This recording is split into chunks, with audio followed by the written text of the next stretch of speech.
Дорогие друзья, сегодня мы поговорим о новых поправках в закон о выборах, влияющих на участие женщин в политических процессах. У нас в гостях Балгакы Абыловна Досалиева, директор Центра поддержки женщин. Здравствуйте.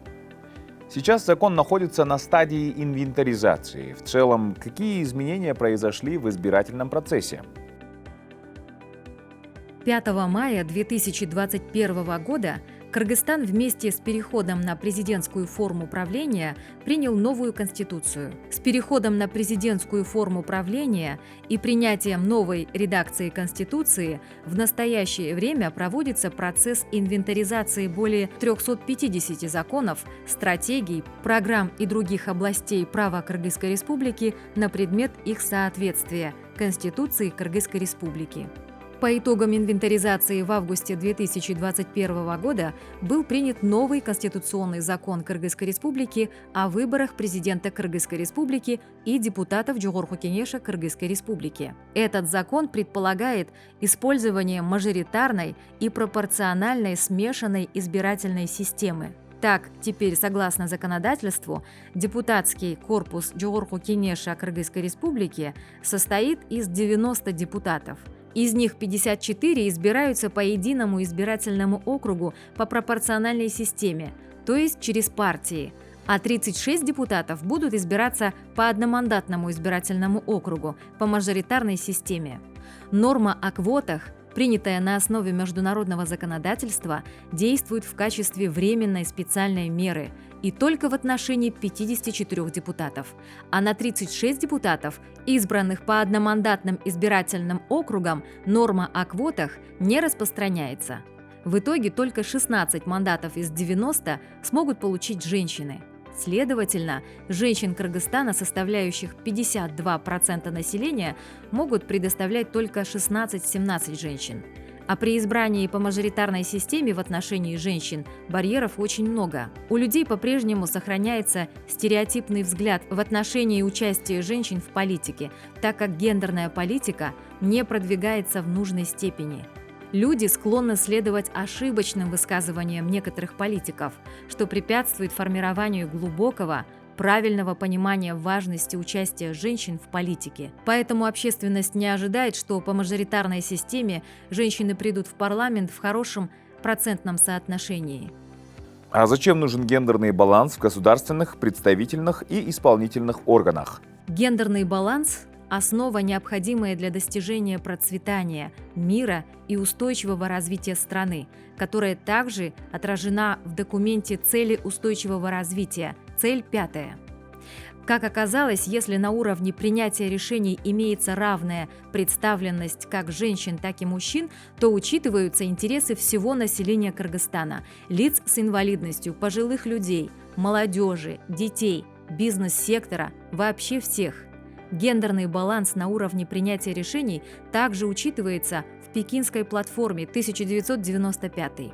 Пекинская платформа подчеркивает обеспечение 50% баланса во всех сферах жизни и обеспечение участия женщин во всех этапах принятия решений.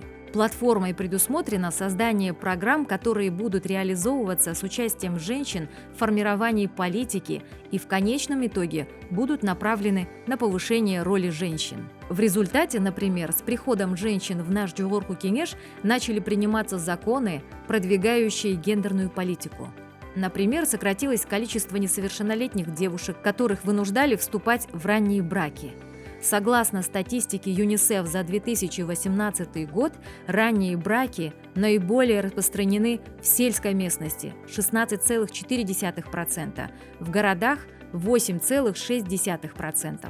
По сравнению с 2014 годом ранние браки сократились в 3 раза, что очень хорошо, ведь наибольший процент материнской смертности при родах приходилось на несовершеннолетних девочек. Еще один пример: по итогам новых выборов 38,7% депутатов местных кенешей составили женщины, что означает, что на местах внимание будет уделяться социальным вопросам. Работает форум женщин-депутатов Жогорку Кенеша Кыргызской Республики, создан Совет по правам женщин и предупреждению гендерного насилия при Турага Жогорку Кенеша Кыргызской Республики.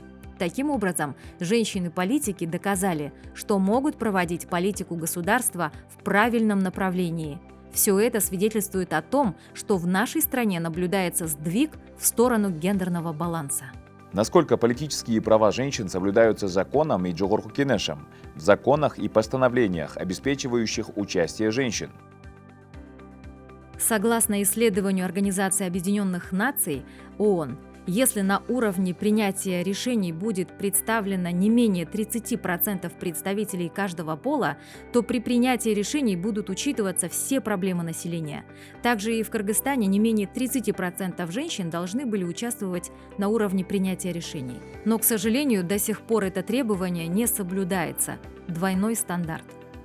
Как я уже говорила выше, после принятия в 2007 году нормы о квотах представленность женщин в Джогорху Кенеше составила 25%. Именно на тот момент представленность женщин в парламенте была больше всего. Затем в 2010 году представленность женщин была 23%. В дальнейших годах только около 20%. Это указывает на наличие препятствий. Для сохранения гендерного баланса на уровне Джогорху Кенеша в Конституционном законе о выборах президента Кыргызской Республики и депутатов Джогорху Кенеша Кыргызской Республики предусмотрены следующие нормы. Политическая партия обязана учитывать участие представителей женского пола при определении списка кандидатов. Количество кандидатов одного пола не должно превышать 70%. При этом разница очередности в списке кандидатов женщин и мужчин, выдвинутых от политических партий, не должна превышать 3 позиций. В случае досрочного прекращения полномочий депутата, избранного по единому избирательному округу, его мандат передается следующему по очереди кандидату. Первое. Из числа кандидатов женского пола в случае прекращения полномочий депутата женского пола. Второе. Из числа кандидатов мужского пола в случае прекращения полномочий депутата мужского пола. Закон и другие нормативные правовые акты содержат хорошие статьи о продвижении политических прав женщин, но на практике эти статьи соблюдаются незначительно, потому что по-прежнему существуют проблемы правоприменительной практики, сохраняются стереотипные подходы к женскому лидерству, соблюдаются дискриминационные социальные нормы, в результате женщины все еще недостаточно вовлечены на всех уровнях политического руководства.